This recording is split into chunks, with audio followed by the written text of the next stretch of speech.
Hello साथीहरू, म आज तपाईँहरूलाई चाहिँ वाइन कसरी ओपन गर्ने भनेर सिकाउँछु।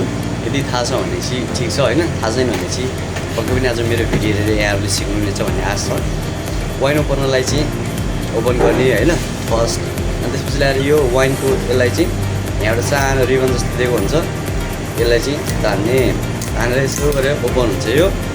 अनि यहाँ यो ढकनमा यसको यो पिन यो टुप्पोलाई चाहिँ यहाँ यसरी प्रेस गर्ने, यसलाई चाहिँ यहाँ मुनि प्रेस गर्ने होइन, यसो प्रेस गरिसकेपछि यसलाई चाहिँ टाइटली यसरी घुमाउने, बोतललाई चाहिँ यस्तो समातेर टाइटली यसलाई मुनि प्रेस गरेर पनि घुमाइदिने है। यसलाई चाहिँ टक घुमाइदिने अनि यसलाई चाहिँ मुनि तान्ने, यसलाई यस्तो तानेर यसलाई यहाँ अड्काउने है साथीहरू। यसलाई यहाँ लगेर यहाँ यस्तो गरेर यहाँ होल्ड गर्ने, टाइटली होल्ड गर्ने अनि यसलाई माथि प्रेस गर्ने, यहाँ यसो गरेर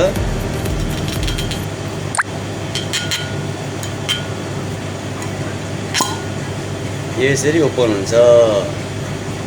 ल साथीहरू, वाइन खोल्ने आइडिया चाहिँ यो है त। अनि फेरि यो यहाँबाट ढक्कन निकाल्नलाई जस्ट अपोजिट डिरेक्सनमा चाहिँ फेरि घुमाइदिने, यसरी घुमाइदिने, टक्कलाई क्लोज गरिदिने, आफ्नो ठाउँमा राखिदिने। अनि यसलाई पनि मिलाउँछ भने चाहिँ यही ढक्कन मिलाउनु, नभए चाहिँ अरू कुनै अप्सन छ भने चाहिँ अर्को अप्सनले बन्द गरेर राखिदिने।